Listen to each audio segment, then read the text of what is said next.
Thursday nighter round. Is it three? Yeah, round three. Wow, a Round lot three. of Yep. there's a lot of Thursdays in October. Round three for the month of October. I am Michael Perry, and as always, I am pleased to be joined by National Master. Okay, Well, we do not have a player profile for today, but we do have a couple just kind of quick side announcements. One of them is that this weekend there's a relatively big tournament happening at the Plymouth Community Center, and that would be the Minnesota Quick Championship. That is 9 rounds of game 10 with 5 second delay. I've played at this before, and I've played at the Plymouth Community Center, and it's a nice venue. I think people like it there, and yeah, you can check out the flyer on the Minnesota Chess website. But it's just one day, and you get to play 9 rounds of a faster time control.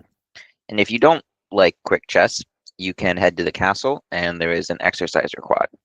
So if you want 3 games of 60-30 instead of 9 games of 10-5, just head on to the castle this weekend. One other thing I wanted to touch on was if you go to the Chess Chatter on the Chess Castle Minnesota page, you can see that John Blomer actually tied for first place in the expert section at the Midwest class, and he earned $675. So big congrats to John Blomer. Whenever you can win pretty much any money at all, but especially a substantial amount like that, that's definitely huge congratulations go out to him. And then the last thing I wanted to mention was we have our Minnesota native Alice Lee, who is currently playing in the U.S. Women's Championship. So if you follow top level chess like I do, just make sure to check that out. That will be on the, I mean, there's multiple ways to find it, but I personally just watch on the St. Louis Chess Club official broadcast. So if you want to watch Alice Lee compete there and try to become the Women's Championship this year, you can watch that. And with that oh, being said, I think we will head on over to the top board. all right. Now let's see here. Let's go to the top board. I had defaulted to seeing seeing John's game, but let's go. So top board, top level fight between two of the strongest members of the castle, Dane Zagar and Jordan Tim. And let's go to the beginning and see what's been going on. So it starts off with no surprise here, the Jabava London. And Dane plays this bishop b4. He pretty much enjoys playing this way. And his idea basically is to fight fire with fire, not allow white to get his initiative without a fight, and then set up this converted Dutch position with the built-in attacking chances that it seems to have. So here there might have been an argument to consider knight here, but it isn't clear that it's not just losing material after rook takes f4, and because if you capture, and he captures, and he's got two pieces for the rook. However, if he goes and tries to be clever with knight takes, then the rook comes back, and the knight is not getting out of there alive. So Jordan correctly came back with his knight to the only safe square, which is a3. And already Dane is setting up mean ideas, like queen takes f2 if the bishop strays too far away. Not to be outdone, Jordan's trying to get his pieces out and place them as accurately as possible. He uses knight c4 cleverly to get his knight back into play, and that's based on this x-ray, so that if pawn takes, then the queen can take.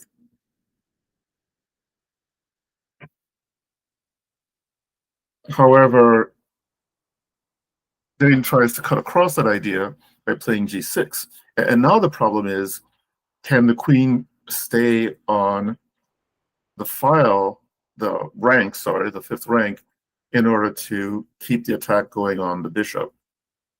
And so he plays bishop takes a queen h6 because there is no safe square for the queen. And already black is up a piece.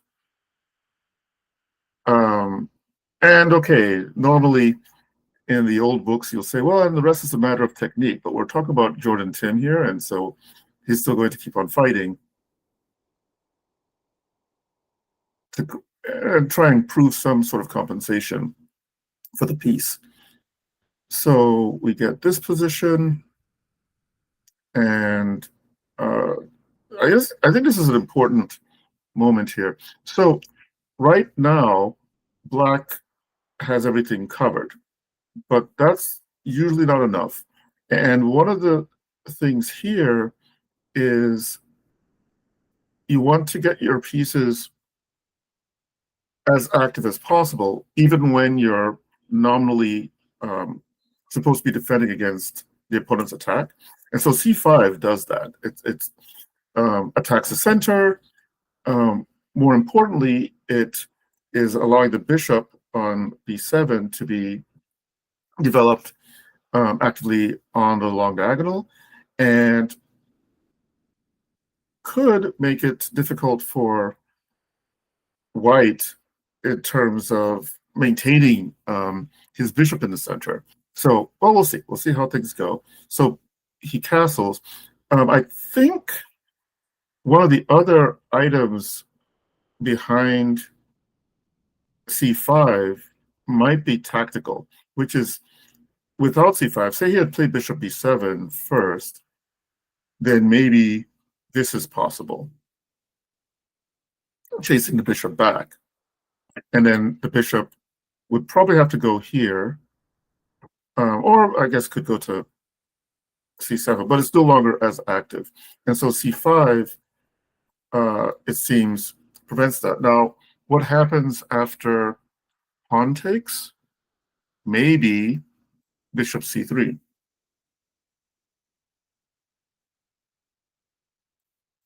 Queen c3, and here, and potentially here, I guess, losing material for actually, it might be worse, because I think he has to come down here, and then he just win a piece. Or I guess that would be, yeah, a piece and a couple pawns. So it seems like that might have been an extra motivation for Jordan to get his king out of the center. And then c4. And now Dana's gone from trying to keep his position defended to now having more active plans against Jordan's position. f3 happens to try and open up the f file, or at least half open it. Well, it's open now it's now fully open, I guess. The bishop on f4 is the only thing protecting the queen from white's rook. And so Dane goes back to defend that and doesn't mind losing the e6 pawn, because then the exchange of pieces will not favor white. Now, this is an interesting one, but I guess it is the same story all over again. Queen e6 isn't helping white, so Dane doesn't mind dropping that if it allows for him to double his pieces on the f file again. Do you want to look? Do you want to look at maybe bishop h6, a move or two back? I don't think it's good, but I think it would be helpful for our viewers just to kind of know why So it might not be so good for white. in this position, Yeah, right here. okay. Um, so let's see here. Because it's definitely something If that you have to think about as white and as black, of course. yes, yes. Um, I think the major problem is that by playing bishop h6, you're giving up the f file, and this is going to be difficult to defend. And there's also a threat against this bishop. So, for example, well, maybe that's not a real threat against bishop. But yeah, if he goes here and here, there's no easy way to defend that square. And if you can't defend that square, then you're getting mated Exactly. Yeah. pretty No, that's quickly. very insightful. Because it looked initially like, oh, black's just blundering an exchange, but it's instructive just because white's pieces are so tied down, and black has such a Yes. beautiful bishop on b7 that's just looking the full length of the board and preventing white from ever playing rook f3. So good Yeah. In fact, tactical in fact, vision in from this Dane. position, and it's it's an interesting thing because it's more than just tactical judgment. It's strategic judgment, right? So sometimes in a position like this, you're looking for a way to break through on the F file if you're black, and by offering this passive exchange sacrifice, yes, black is white is getting an exchange, but he's getting the wrong end of the deal because now he's given black an open F file to play with. Which, by the way, it looks like the only way to get out of this is to give back the exchange, Yeah. which would most likely be very depressing, to put it mildly. Anyway, so yeah, thanks for having us look at that position, Michael. Yeah. Because yeah, so and now Dane is going back to the idea of, okay, how do I get that bishop to leave the F file with this move bishop c7? Again, well, just to show it, if bishop takes c7, queen here, and this is a common way to take advantage of a weak back rank, this kind of line. There's also a cheeky way of just winning this back, but I think Puzzle Rush will punish you for not taking the mate when you had it. You're reminding me of I watched too much Levy, and Levy likes to criticize his low elo viewers because he teases them when they miss mate in one and they prefer to win a piece. He'll say like, Yes, "Oh, why? What is it? Why checkmate in one when you can win a bishop?" So kind of like yes, yeah. So yeah, so and it's also interesting the cadence of this game because we all know that Jordan's a very aggressive player, very sharp with his tactics, but it seems as if somehow he and Dane seems to also enjoy playing those kind of games, and at least in this game, seems to be doing a better job of it than Jordan. And maybe the time expended might explain some of what's going on.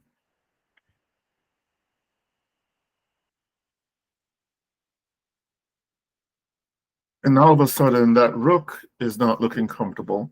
Knight e4 could be problematic. The bishop is useless at the moment unless you can somehow get some bishop takes c4 where it's check and then exchange off. But this construct here is unhealthy. This guy is forlorn. And the queen is probably the only piece that is doing something, but seems like it's going to be swarmed by these locusts pretty soon if things aren't. So it's like Jordan's position is not enviable right now. He lashes out with g4, to which Dane responds h6. And this has to be well calculated because, yeah, your material up, but your probably risking your king getting open.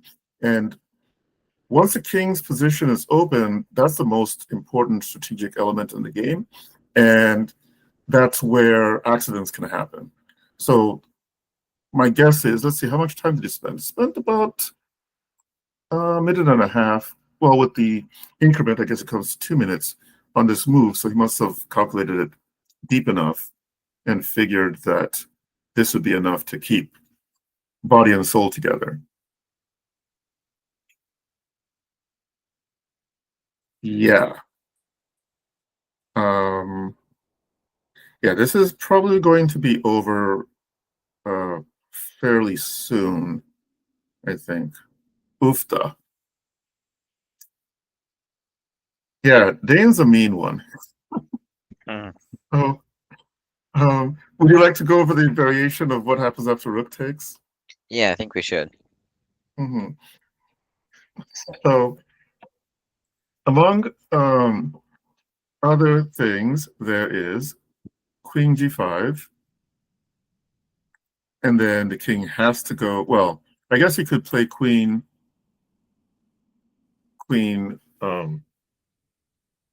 b2 as well, but then it still falls to the same idea with queen c1, and then he has to use the queen to block, and then thank you very much.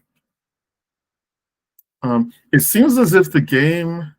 Okay, so after rook takes, Jordan didn't commit harakiri, took his rook away, but okay, he's now a rook and a knight behind, and his swindling chances don't seem too strong. Dane picks off the b2 pawn, not because it's picking up the b2 pawn, but it keeps queen g2 as a potential threat, which kind of freezes white's queen.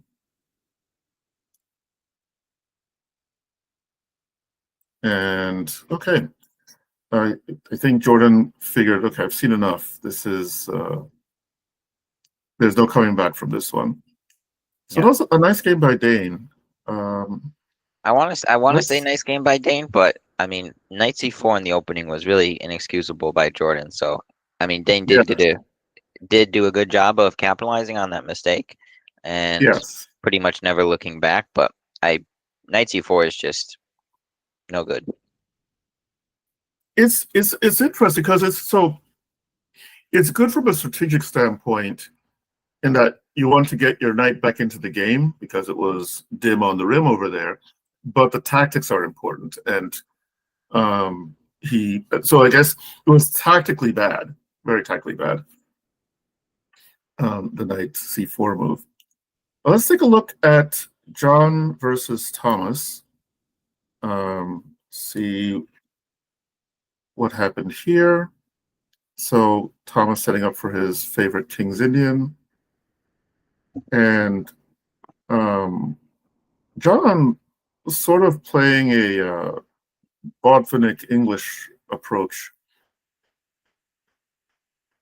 which I don't know if this is what he normally plays. Seems like an interesting choice for him. And okay, so far, nothing too crazy.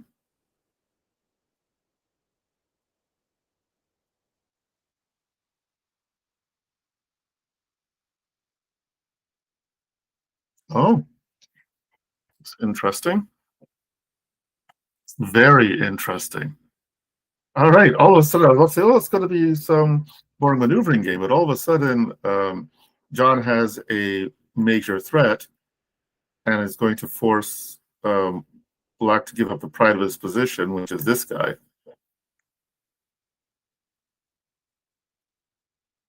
And now the question that's on most attackers' minds when they get to a position like this, what to do.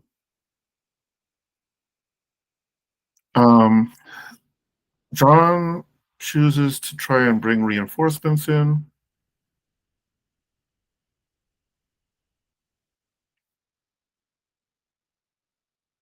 That is mean-spirited. So the idea, of course, is if queen takes rook, oh, I got a rook. but I lose my king. And so Thomas bails out with queen d4.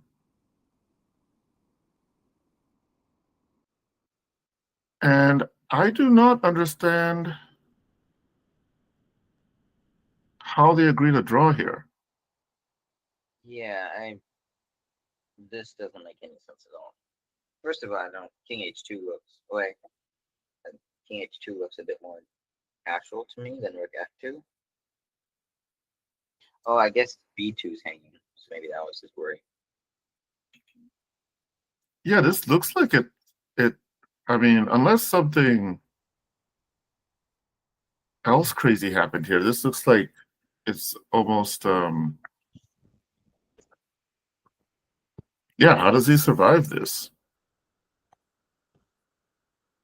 Because, say, for example, well, you have to defend against this checkmate. And you have to defend against discoveries like this. So, say, for example, sorry, let me get all these arrows off. So, say, for example, black plays here. Actually, I think this is mate in one. Yeah, double check. So I don't know. Maybe somebody at the site could tell us why this ended as half-half. It seems dubious. I mean, the game is correct. The result looks dubious. Yeah, no, I'm 99.9% positive that John won that game. It was just a DGT board error. Oh, okay. And this is just. Let me guess. You want to point out that John had all of his time left. Yes. But it worked. So I guess I can't argue that he should take a different approach if the approach he's taking is winning. But this would be disconcerting to play against somebody who's pulling out good moves that quickly. Yeah, that would be not nice. So let's see. Let's go to Connor versus Eddie. And so we have a London, Jabava London, with the A6 approach. So this pawn structure is interesting. It's being seen more often these days. I guess partly because the London and Jabava London are being seen more commonly. And so folks experimenting with this pawn structure, this d4, e3, d3. And it's both strong and weak. It creates a different kind of battlefield, I should say. But one of White's plans probably is going to be to use d3 to support e4 in the future. And another might just be to keep the other knight off of e4 and go about his merry way looking at other plans. So we'll see how things develop in this game. White is going to try and take advantage of the fact that c takes d3 gave him a half-open c file and try and put some pressure down the c file with that move.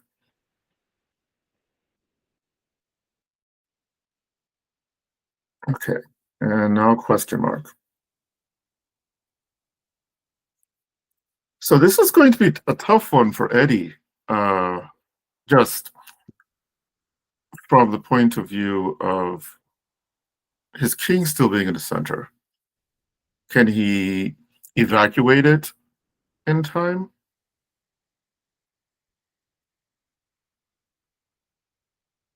Holy moly. Okay. How did Connor play that and he still has an hour and 24 minutes left? I wonder if he could still be in book. Could this somehow be a line? I don't know. I doubt that this is book, but it could be. This is just move 12. It would be a weird book. Yeah, how can you play that so quickly? Well, so there are certain stock positions, kind of like a free kick in soccer, right? Where you kind of know where you're going to try and bend the ball to.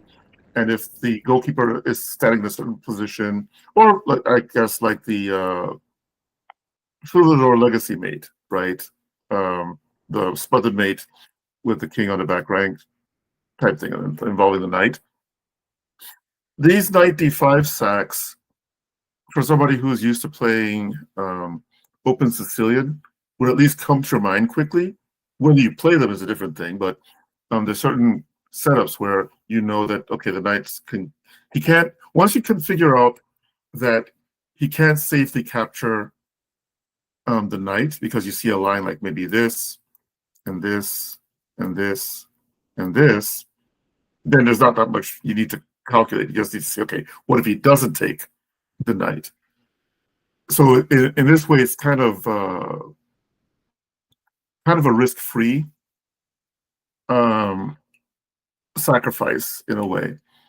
And again, it's not like he may not have even calculated the whole thing, but just seen that one line and then figured, well, everything else puts him under extreme pressure because you have to deal with knight c7 and other ideas that would put him under pressure. He doesn't have to find a forced win. He just needs to make sure it's not losing, if that makes sense. Yeah, no, that's a good way to explain it for sure. Um, so, and psychologically, this cannot be easy for Eddie. Just it's like he hasn't even started the game, and his opponent is tossing haymakers at him. Oh, Yikes! So the king is not even going to be allowed to go out for recess. This is, yeah, harsh. So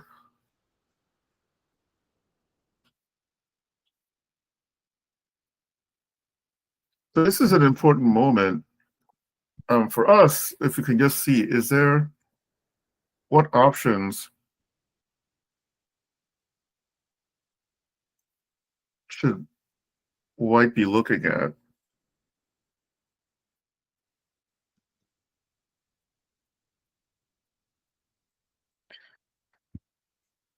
Hmm.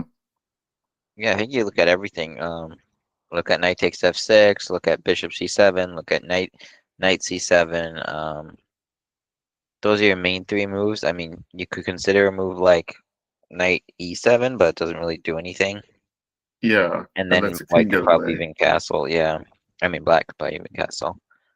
So those are your main moves you're looking at. But I think what he did, knight c7, is reasonable. He wanted to pick up the Yeah, bishop. and it's still not clear how black escapes this position because with his king stuck on e8. So he tries that.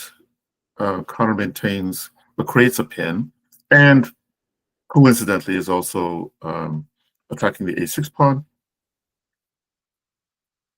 Eddie tries to escape with that, but it looks like that might leave material on the, well, at the very least, he can get the a6 pawn now. Oh, wow. Okay, this has to be really sad. So if the best move you have is to go back to the square you came from,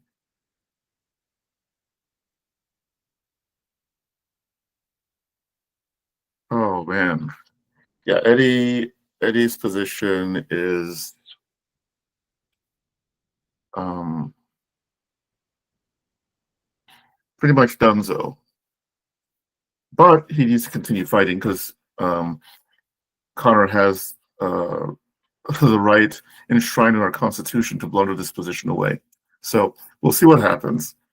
But yeah, at this point, I think it'll be very difficult to get out of this one alive.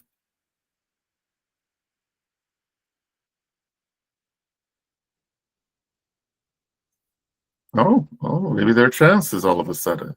Okay, hold on a second. Hold up, wait a minute. So, um, see, that's why you can't win by resigning, right? So you just keep on fighting and see what happens. So here, um, White's trying to consolidate and thinks he can achieve that by playing this intermezzo check, which covers c4. I think that's what Connor's idea was, but he somehow missed that he was actually giving up two pieces for the rook. And now all of a Yeah. sudden, it's still tough for Eddie, but it's a lot less tough than it was a couple of moves ago. Wowee. All right, let's see how this continues. Yeah, I like Eddie's chances now. Who'd have thunk it? Yeah. I still think Connor has a good chance to win this game. Yeah, Especially because those pawns. with the time, with Eddie having under a minute. But yeah, even if he didn't, I think this is a technical win just because you have connected passers. But we'll see how Connor can convert. Yes. All right, let's go over. I mean, I don't want to leave this because it's so close, but Eddie can live on the increment for the next 30 moves. So let's take a look at another game before we then come back here. We'll take a look at Robert versus Nate. And so Vienna.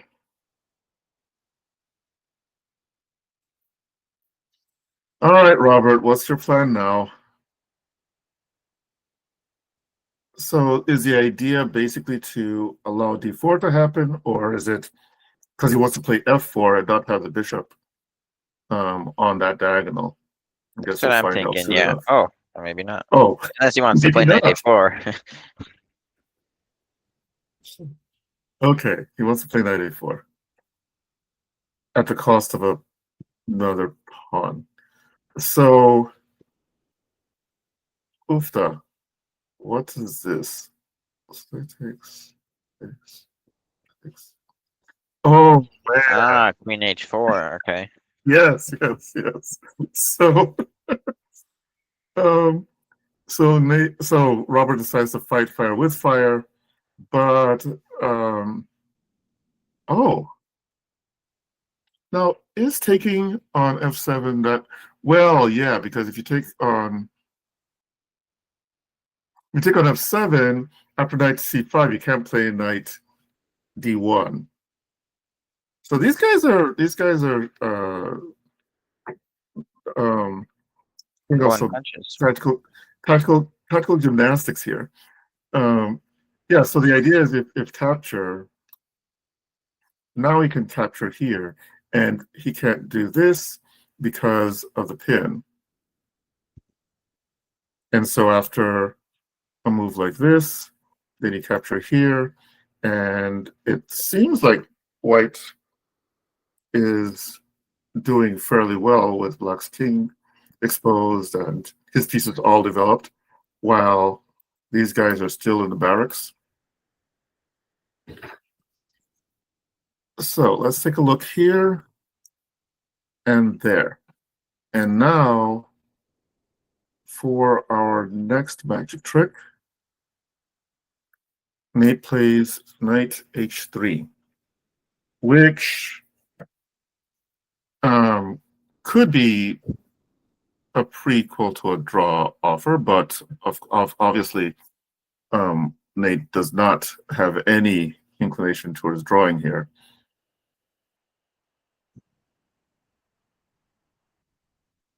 Yeah, We're you're getting up a two full-bodied pawns. fight here, huh? Is that? Yeah, Black's up 2 pawns, and even though Black's king is a little bit misplaced in the center of the board, I think it's just safe enough that I would still prefer Black.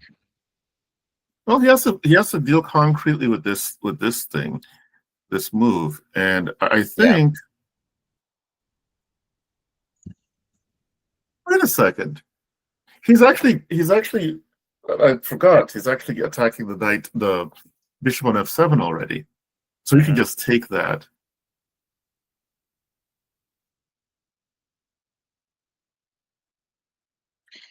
Yeah, he can just take that and he'll still be up quite a bit of material. He was already up 2 pawns, and now he will be up even more material.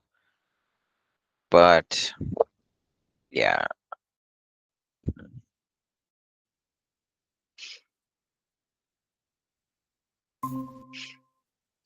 Sorry, I dropped off the map there. no worries. So, where were we? Let me grab this and share.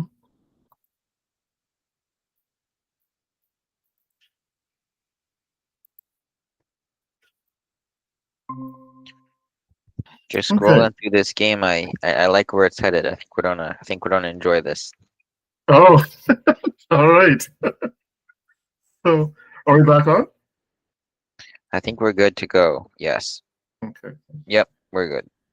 All right. So, yeah. So, White can just take on f7. I was wondering if you should do rook takes f7 instead of knight takes f7, with the idea that if you can get at least one of the rooks off, maybe it's easier to get digest the extra pawns. But he plays knight takes f7 instead, and so pawn takes, which one win for Nate is the e file remains half closed, so at least his king is a bit safer in the center, and now bishop e6 is coming. So now he's got his minor pieces all into the game to varying degrees, and Robert's position is still not fully making sense. But that hasn't prevented Robert from winning games like this before. So I think we need to stay tuned for the next episode. B5. Okay, that is interesting. I like it though. It, I it looks like like it. it. It looks like I think it just wins more material. I think. Yeah. So I mean, yes. So actually, it forces or at least convinces White to remove the pressure on his d6 pawn. Right, that's one major advantage. So now the king it's going to be even harder to pry open the center, and now b5 is still a threat. So he's started the process of pushing White back even further.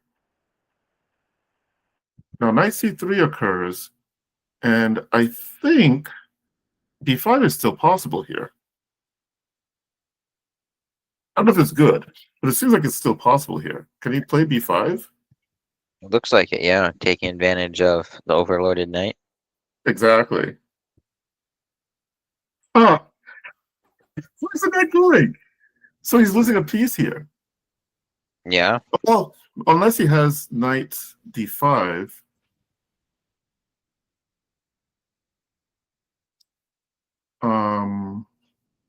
Yeah, that might be some sort of salvation. But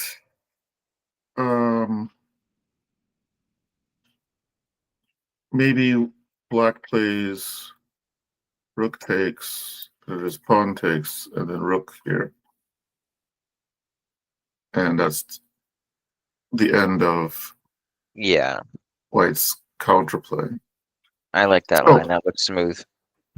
So yeah, so maybe that's a possibility. But okay.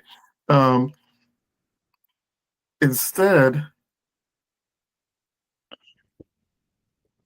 Nate decides to remove all tactics. I think he's um, uh, polishing the position, ready to play b5 now, right? Because now there will be a knight d5 intermezzo, and it also helps to just get the king out of the way so the queen can join the game. So the king d7 seems like a multi-faceted move. And now rook d1 does not seem to address the problems in the position, really, but okay.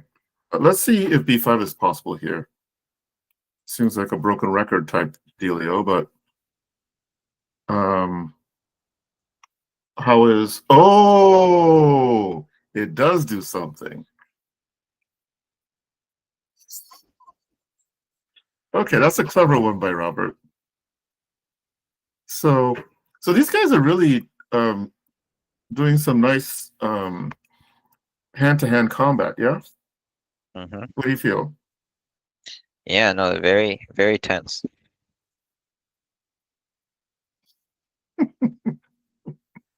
All right. Okay, Robert, you get your wish. So we've been wondering whether Robert's on a mission to offer a rook in every game, and it seems as if he's found to do one in a way, found to do a rook offer that's actually functional in a way, because it tries to deal with the b5 threat. Unfortunately for him, Nate is not interested in... Now, is that one of the cardinal sins, gluttony? I think it is, right? I'm not sure, to be honest. I'm not as well versed in the Catholic principles to know, but I think gluttony is one of the cardinal sins. So anyway, he doesn't fall victim to that, and instead brings his queen out, and now is going to take the c-pawn, unless Robert has a say in that matter, which he does, and decides to sack a knight first. And now he's just going for puncture's chances, right?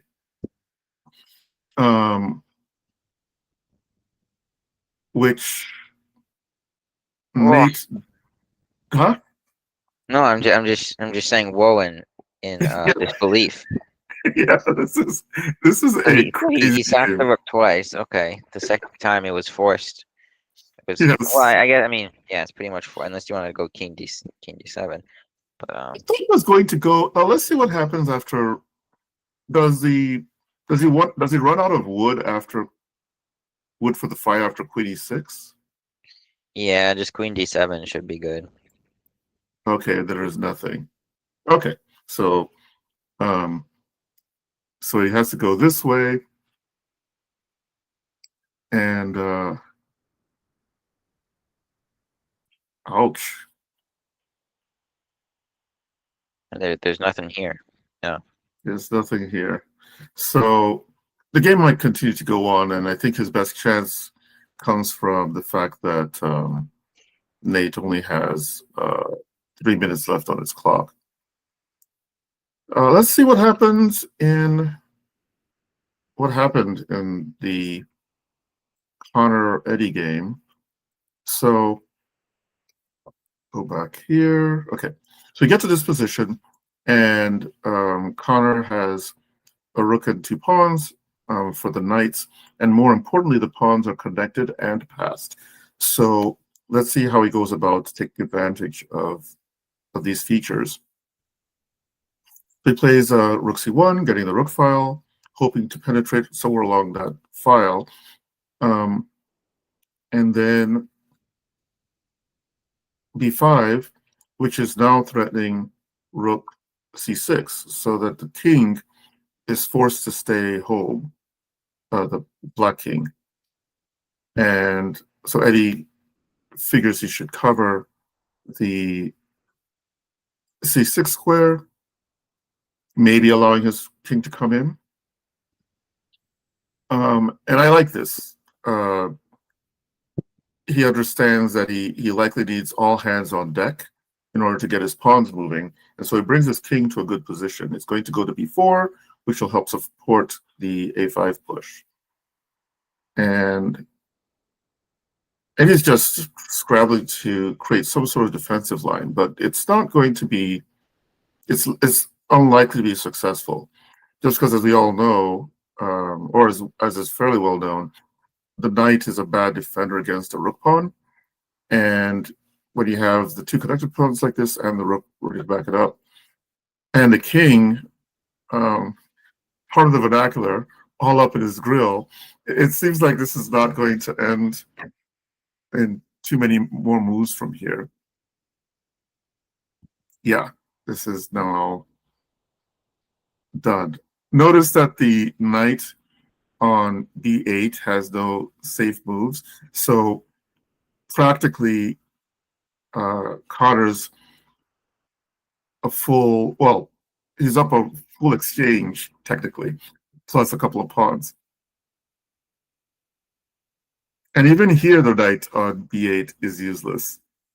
That has to Yeah. be a really forlorn, forlorn knight. And so finally, the spider goes back to Munch on the fly trapped in the web, and Eddie gives up. We should probably take a look at where this went wrong for Eddie, because it wasn't obvious to me in our quick goings over in the opening. So maybe we should quick drop back and take a look at that now that the game's over. Yeah, so that's yeah. So So maybe we should go slower in the opening here. So yeah, so this is standard position. It's also standard. Okay, so this is all relatively normal stuff. And I have three. Maybe b5 is a problem. In fact, maybe there's an argument for Black to be just as mean-spirited and offer White the chance to give him a similar pawn structure. I'm not saying it's good. It's just an interesting idea. b5 seems like it's a bit too committal too quickly. White hasn't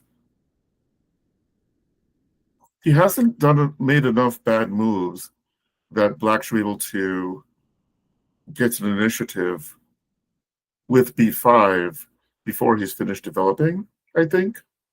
yeah. No, I completely agree. I like bishop d6. b5 seems a little too hasty. Yeah, seems like it's a mistake I make often, which is inability to resist the temptation to start playing the middle game before I finish my opening, which is kind of what b5 felt like there. But maybe that's not enough to lose, though. So let's see what happens where the critical moment comes. Yeah, I think maybe c5 was also maybe a little too quick. Bishop e7, and White doesn't get to open up the center quite as quick. Exactly. Yes. And then opening up the position. Okay. So this is not like a concrete point, but general strategy, right? You're opening up the position in the center, with your king still stuck in the center and very far away from getting castled. And actually, there's a major problem for White. Sorry, for Black. Excuse me. In that, if he now tries to play shy like Bishop e7, this is already threatening to win a piece if he makes the mistake of castling. So it seems like pawn takes pawn is probably important to give the bishop options like bishop b4, and also to prevent the pawn move to d5. Unfortunately, his king is still stuck in the center, allowing this tactic to work. Yeah. And I think what's kind of insightful is this is something I kind of check a lot personally. Maybe I check it too much, but what I like to do in the opening is to see where both sides' development is at. So it's a lesson I learned a long time ago. So I just, if I'm castled, that counts as one. If my rooks have developed to open files, or at least half open files, that counts as development. And obviously, if my knights and bishops are out, that counts as development. So if we go back just a move or two here, even to say when Eddie played c5, because I think that was probably his last chance to not be maybe significantly worse. To not be smooshed. To not be smushed, yeah. I mean, if we look at this position on move 10 for Black, White already has both knights out, the bishop out, they've castled, and they have their rooks to good files. So that's 1, 2, 3, 4, 5, 6. Eddie has his 2 knights out and his rook out, and that's it. So he's down 3. That's just how I look at things. So you really want to be playing bishop e7 and castles before you just make another pawn move. And if I link it to another like guidepost type thing, I think in the opening anyway, I think it's somewhere between 2 and 3 tempi is the rough equivalent of a pawn sacrifice. And so with white being 2 or 3 tempi ahead, without donating, he's already like a pawn up by that method. So yeah, so with that in mind, it makes it even more dangerous when he's behind in development that he's playing c5. I think.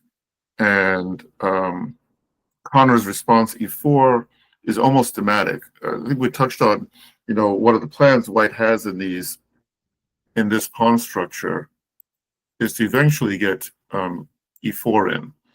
And by playing c5, it actually makes e4 more effective because the d pawn has lost one of his defenders because that guy decided to storm up. It's almost, in some ways, barring a silly football metaphor, the pass rusher is going forward, sees the running back running with the ball, but instead continues his march towards the quarterback, which at the very least will probably get a roughing the passer penalty. No, the c5 just seems like on a number of different levels a bit much for his position right now. So maybe this is a critical point. I mean, it's not like he's lost here, but it's where things become really, really difficult for him.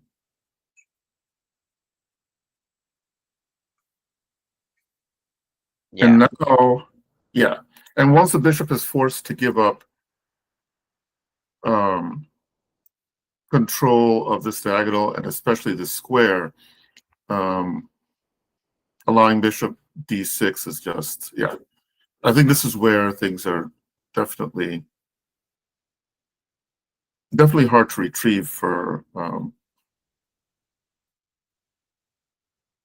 black, and I think it should be pointed out the skill that Connor used in keeping the bind, because so one of the ways to take advantage of a development advantage is to rush the opponent's king or find a way to grab material. Another technique is keeping the other person bottled up and unable to complete their own development, which is what Connor was able to achieve here.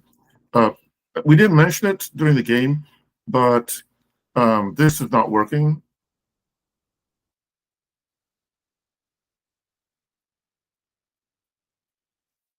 Which is why Connor could leave the pawn seemingly hanging.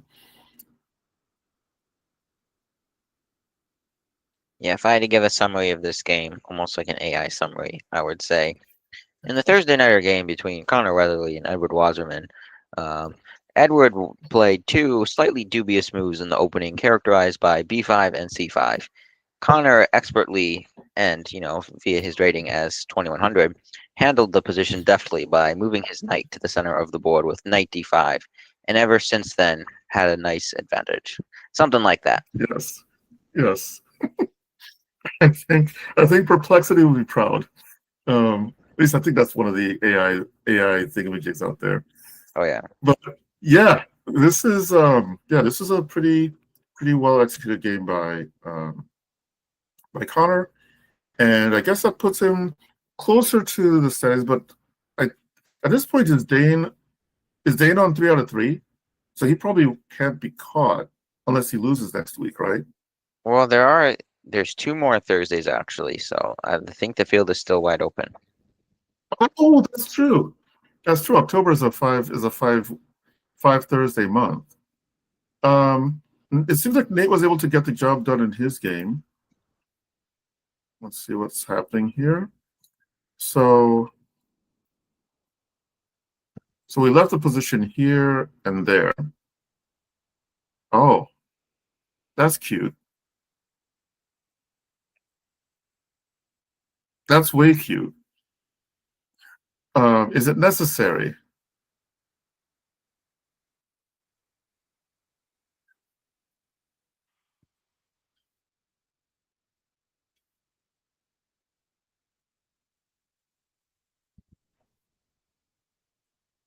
Yeah, there's nothing going on here. Black is winning. Okay, so Nate was able to clean that one up really nice. Let's take a look at Jacob Pikus versus John Heyer, who is making his return to Thursday Nighter this month. And as is his wont, Jacob starts with G3, Bishop G2, C4. It's an interesting, sort of flexible way to get into English positions.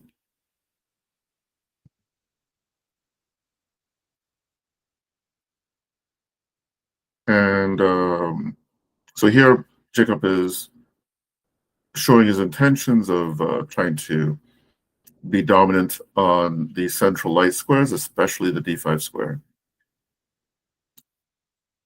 And how much time did he spend on that?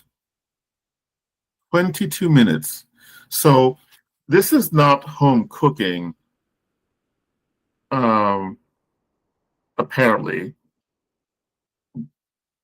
And so he must have spent that time analyzing the impact of this, right? That would seem to be the most important thing he's analyzing during those 20 minutes, and must have worked out that knight here and here is pretty harsh for Black to deal with, because the knight can come to b5 or e4. Let's say this happens, then maybe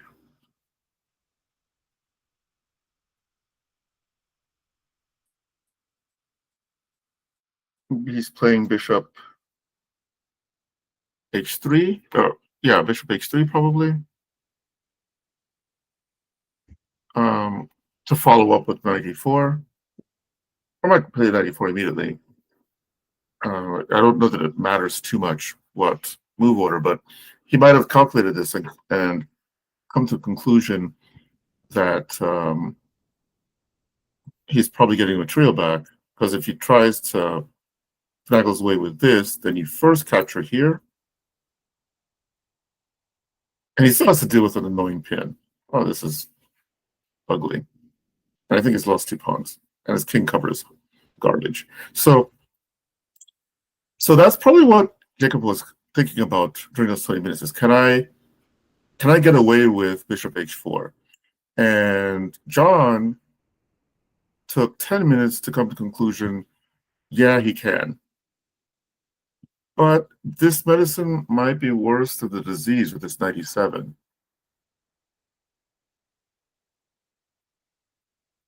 Because now Black's king side is corrupted, and it isn't clear what Black's getting for that. Oh, and there's this. So he's getting, so Black won't even have the benefit of the bishop pair.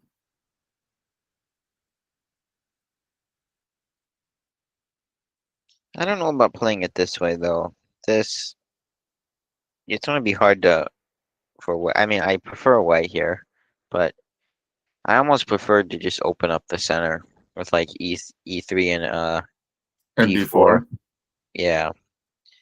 And So after this bishop takes position. f6. Yeah, after bishop takes f6, takes f6, just try to bust open the d3. center.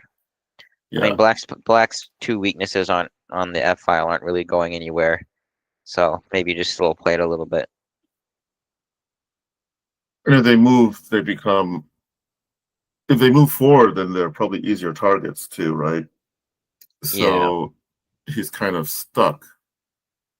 So yeah, I think that would be a more dynamic way of playing it. Because this is good, but it seems as if it might not put as much pressure on black as the idea of setting up that steamroller in the center that Michael pointed out. And in addition,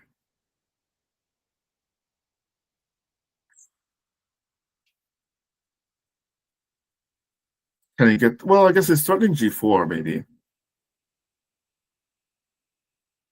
Oh, that's kind of wild. So he's willing to ruin his own pawn structure to try and open up the G file against Black's king. John wants nothing to do with that.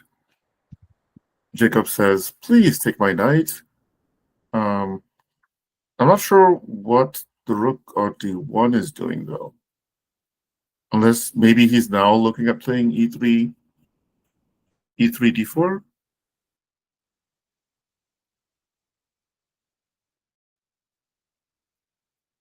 Okay, Queen G5.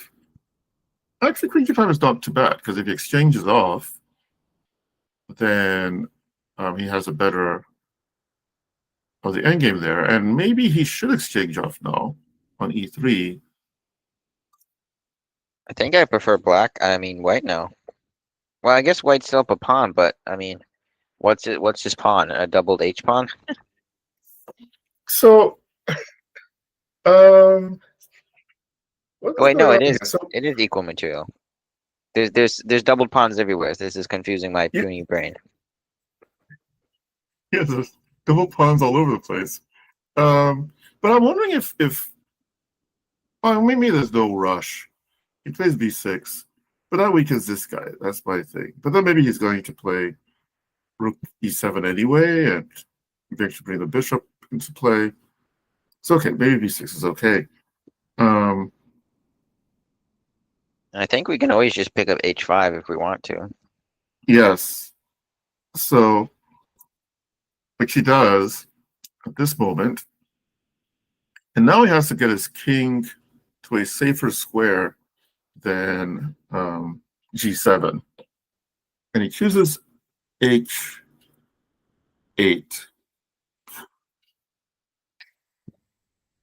Now,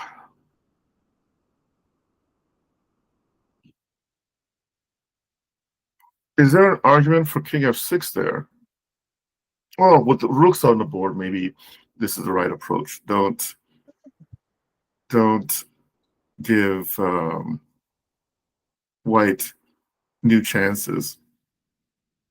King f6 is interesting. Yeah, I think both moves perhaps can be playable. Yeah. So here, this is what we have now. Jacob is low on time.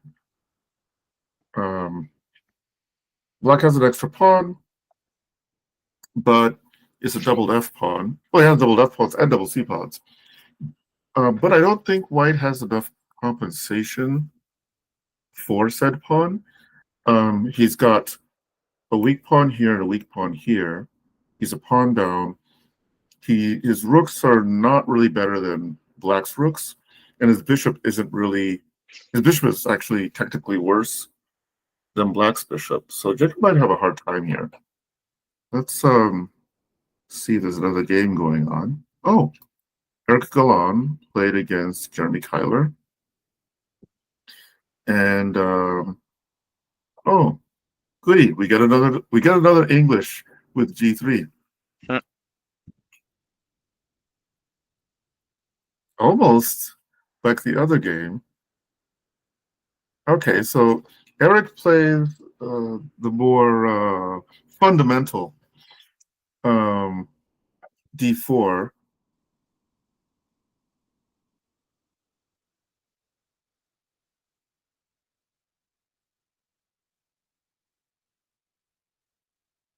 So there's an argument to at least consider pawn takes. Oh yeah. With the idea being you're going to put pressure down the C file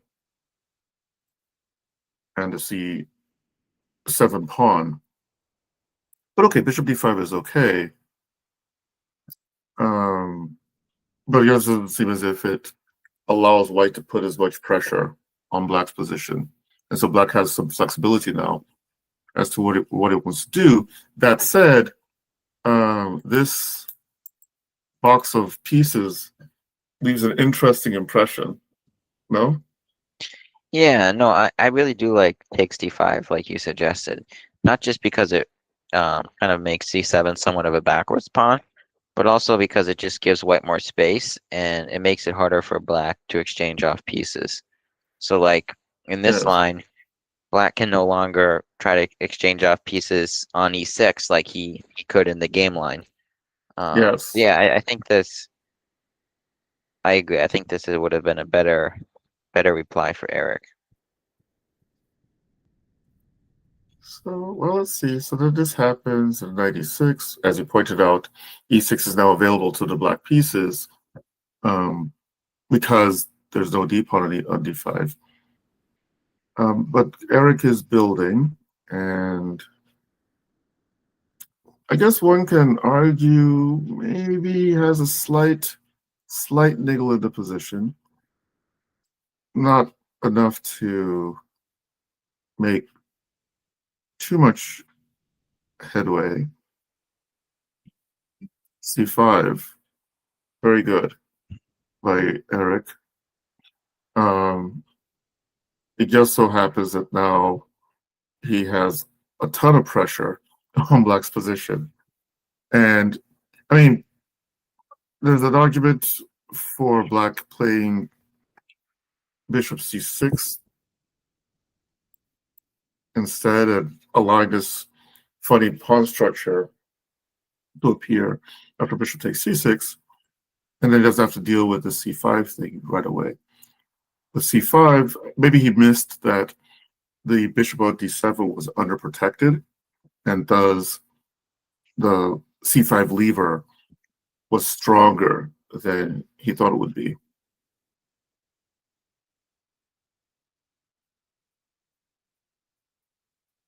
Okay. So again, it's I think white is a bit better, but he's not winning better. And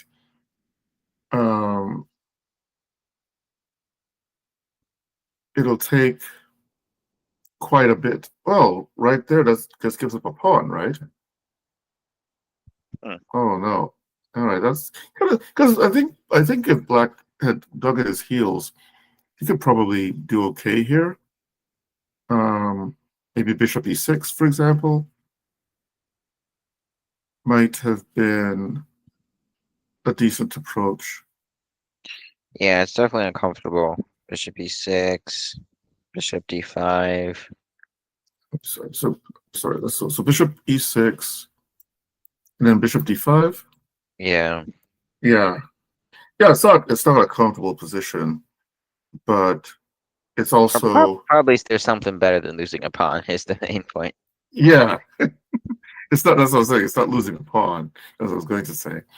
Um, and Eric properly hoovers pieces off the board to get a more easily winning endgame. Oh, that's a nice fork. Forking the F and B pawns. And so it's interesting to see what he does here. Yes, I'd expect Eric to do that. So Eric had a choice of taking on b7 to get another pawn, but then leave this queen on the board, which can create complications. And instead chose to liquidate to make the game simpler. And now it's just a king and pawn ending where white is a pawn up and his king is well placed. And the well placed part is important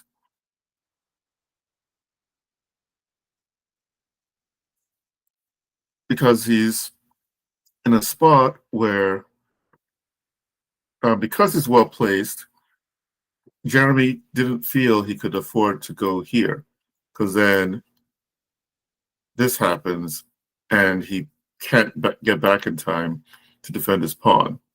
And this pawn is not useful in the context of this game. So he ends up going down a further pawn. Yes, albeit it's doubled H pawns, but because he has other pawns on the board, he's inevitably going to be in a lost position. And so Germany decided to end the suffering by resigning here. Let me see. These other games, are they going to be, I guess they're going to be input later. We do have a Stephen Heinisch sighting here. And then, actually, there are two other games here. So let's take a look at Mitch Ross versus Stephen Heinisch. It starts off as a Queen's Gambit declined. Kind of, sort of classical system of defense. And Mitch plays Bishop f4. He could have also played Bishop takes f6. And it is a different kind of game.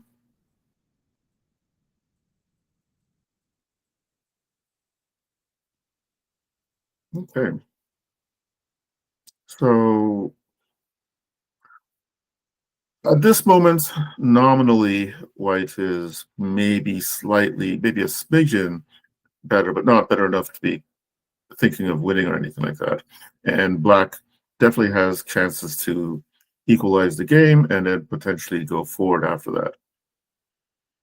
C5, another interesting move. If it works, it's great. If it doesn't, then we'll be talking about a premature pawn break.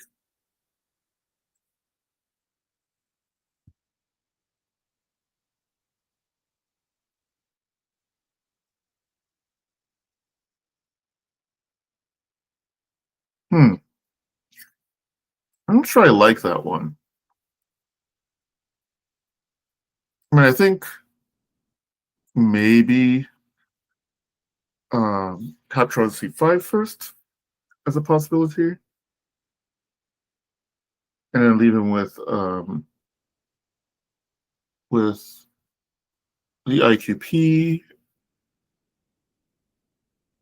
92. I'm not so sure about that, and I'm really not so sure about that one, because here he can exchange. You can get the two bishops with knight f2, maybe.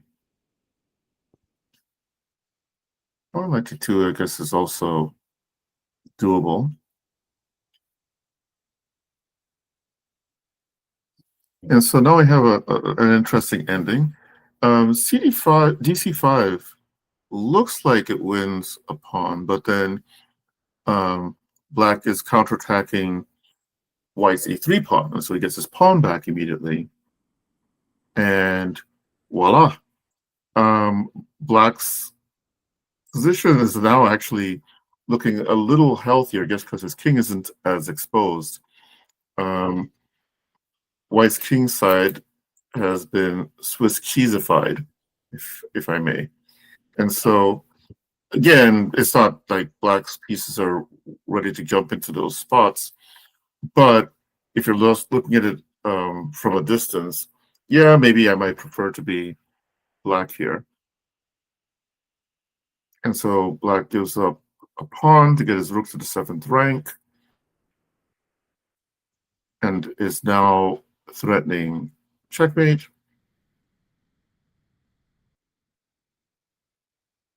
So these positions are always a bit difficult.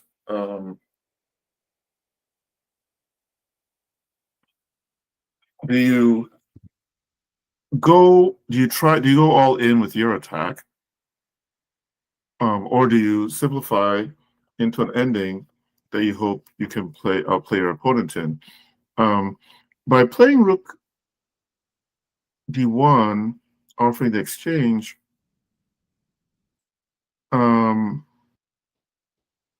Wow, that's really bold.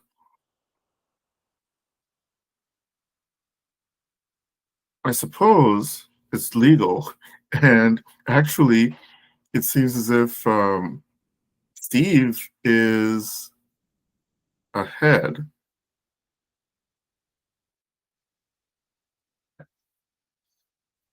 by a lot.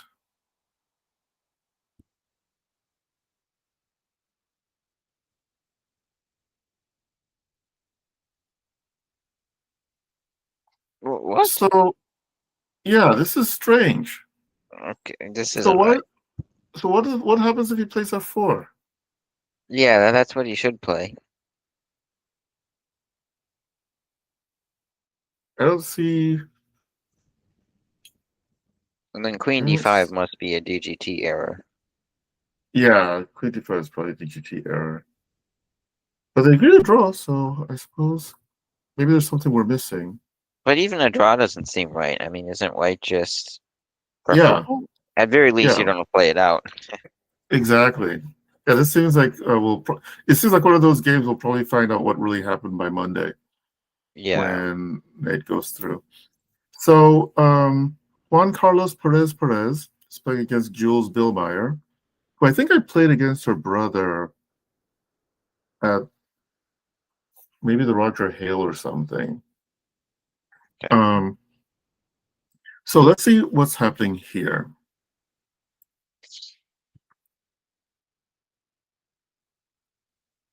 Oh, he refused the invitation to the um, pure Aleakin. So there's this line that some players in Nigeria like to play, knight g8, and then Hmm. you're going to it's we thought it was an event. We thought we had invented it, and then it turns out that I think Joel Benjamin. So Joel Benjamin, when he was active, had a penchant for some um, offbeat openings, and I think he might have played this knight g8. And it might. I don't know if this is the one that's called the Brooklyn variation. Um, but anyway, Black's eventual idea is to create a French type position and hope that White's not ready for that or is not set up for that. But anyway, knight f7 looks like an indirect way of defending the pawn. If knight here, then I guess knight here. So instead, White plays e6, which is often a nice way to play these positions. Um, one of the ideas is making it hard for the bishop on c8 to see daylight, and also creating a bit of a barrier to this guy coming out. So, because he'll have to go out through this path and then bishop g7. Do you know if Let's this is see. theory? I do not. Okay, Um, it just doesn't seem. Personally, I wouldn't do this if I was white. I don't think. I'm trying to look what compensation white can get for the pawn end. Black's king side's a little bit broken, and he has a little bit of a weakness. But I mean, he does have two center pawns, three center pawns, if you count that. So yes. No, he does have center pawns and all those things are valid. The I guess the major thing is um your compensation is not giving white not giving black an easy development plan. But I don't know that it's enough in this position. It seems like black should be able to consolidate. But I don't have the specifics of how he's going to do that. And yeah, according to the Masters database, there's several games with several. I mean, a lot of games with e6. It oh, looks so like this maybe probably is book. it looks like the most notable was Vasily Ivanchuk, the legend, versus a player I've never heard of, but a strong player nonetheless. So yeah, What's the and the name? computer T Peteny, Peteny. A 2440. But yeah, so computer Okay, says after e6, it's still just plus point 0.2, so it's a completely playable move. I guess plus I'm point not quite two. understanding it. Yeah, You do realize that if the computer says you're if a person's material down and the computer says it's even, that means it's more difficult for the person who's material up good point. in Yeah. general. So this E6, I guess it is book, and I guess there is enough compensation for Ivanchuk to consider playing it.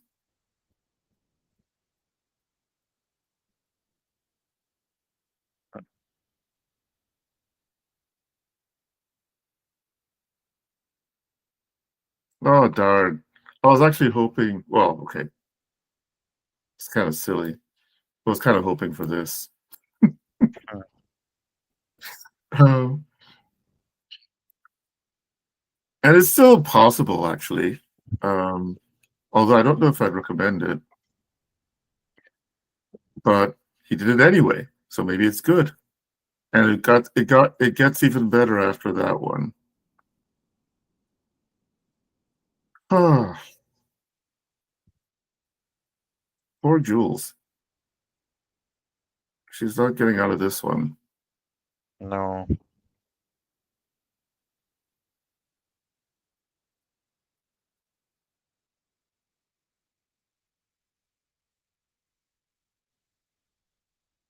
Is he inventing perpetual motion here?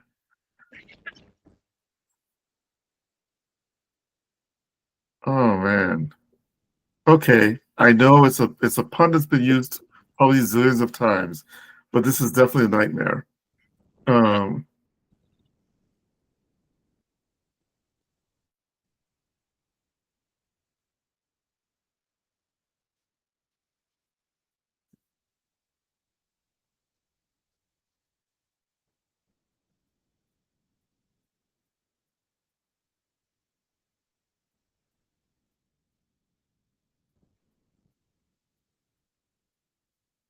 that's just harsh.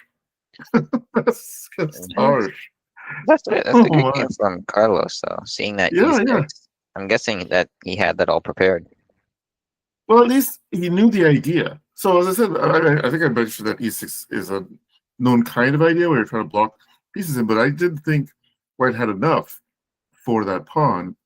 And of course, once you mentioned that Vasily Ivanchuk was seen on the white side of that position.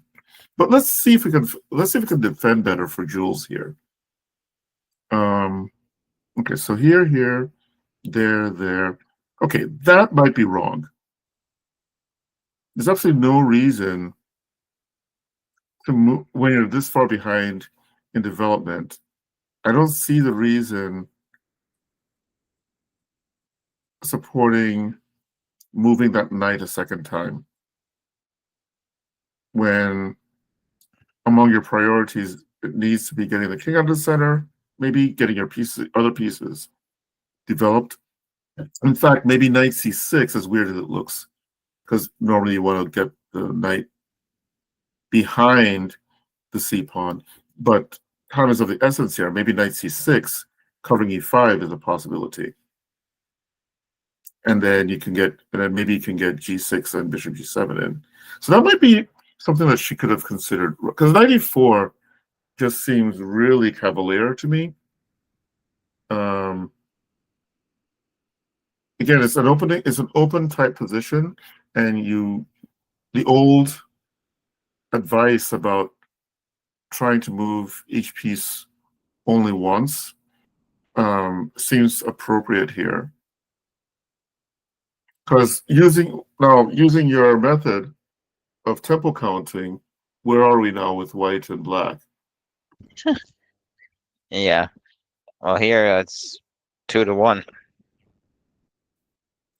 And I actually I kind of do it as I mean I don't do it often, which is why I often have very badly developed pieces that I now have to make sense of later.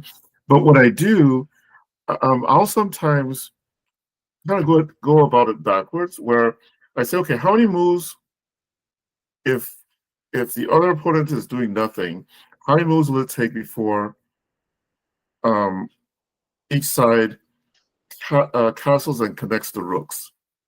And so Hmm. right now, it'll take 1, 2, and castle either way. So 3 moves to develop all the pieces and connect the rooks. While for black, well, it might take 1, 2, 3, 4, 5 in order to achieve the same thing. So it's not a 2-to-1 advantage here, it's a 5-to-3 advantage. I mean, of course, this is all, you have to eventually make these rules match the position you're in. But you know what I was talking about is that Yeah, that's a um, really good point. You can't just look at what's currently out. You have to look at the structure, which causes certain pieces to not get out. exactly. So, and Juan quickly fixes out a target, being the h7 pawn, and it just so happens that he's so far ahead and she's so far behind in development that he can afford to take that and get away with it. Normally, you're concerned that um, the bishop is pinned, it could be an issue, but bishop g6 is a major threat right now. And 95 was a good response tactically, with the idea being that if knight takes knight, now queen takes a check, and maybe you can move the king away, because this is still a threat. This bishop g6 is still a threat, wanting to win the rook for free. But unfortunately, because she's so far behind in development, he doesn't need to play 95. He can play this, which then is also doubly attacking that.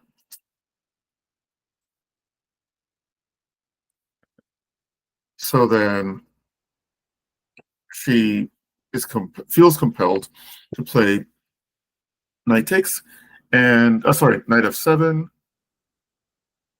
and there's no way to defend the knight. But she tries with that, and maybe, I don't know that it makes that much difference. Queen f6 probably just prolongs things. Um, oh, let's see. Yeah, maybe this actually can work.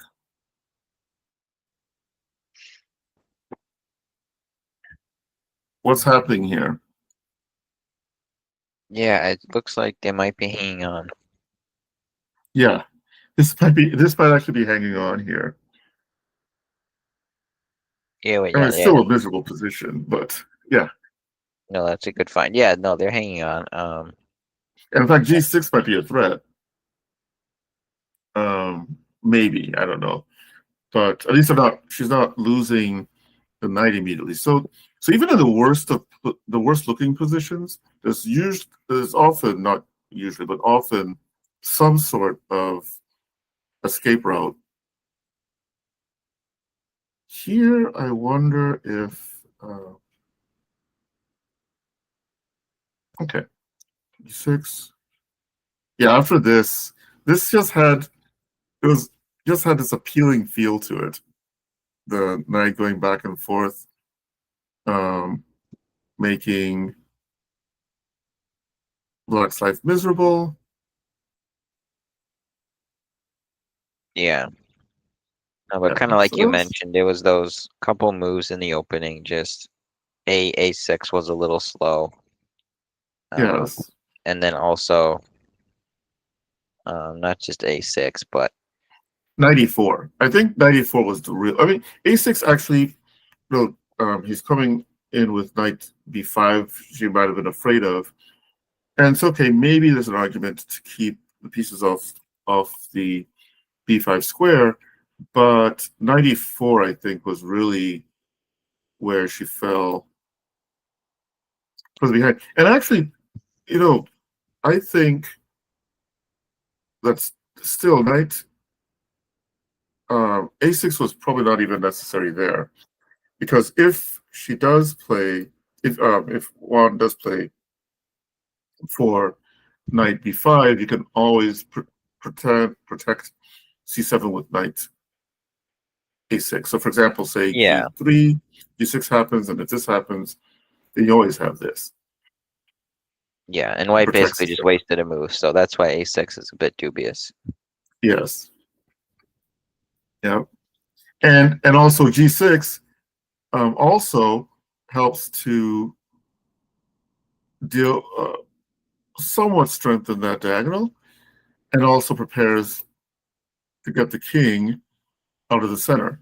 And um, maybe black will be able to take advantage of the half open F file.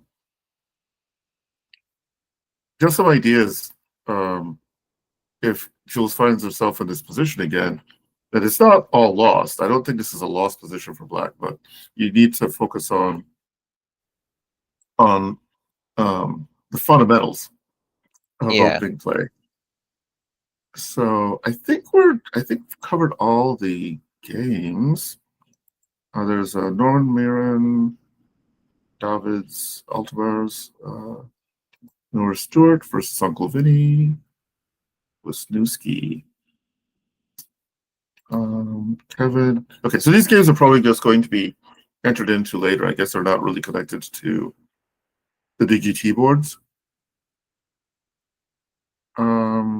Yeah.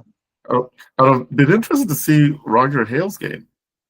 See what's going on with his, but I think his is also not on the DGT. So, all right, maybe we're done for the night. Interesting games. Probably. Not sure which I'd take as my game of the week.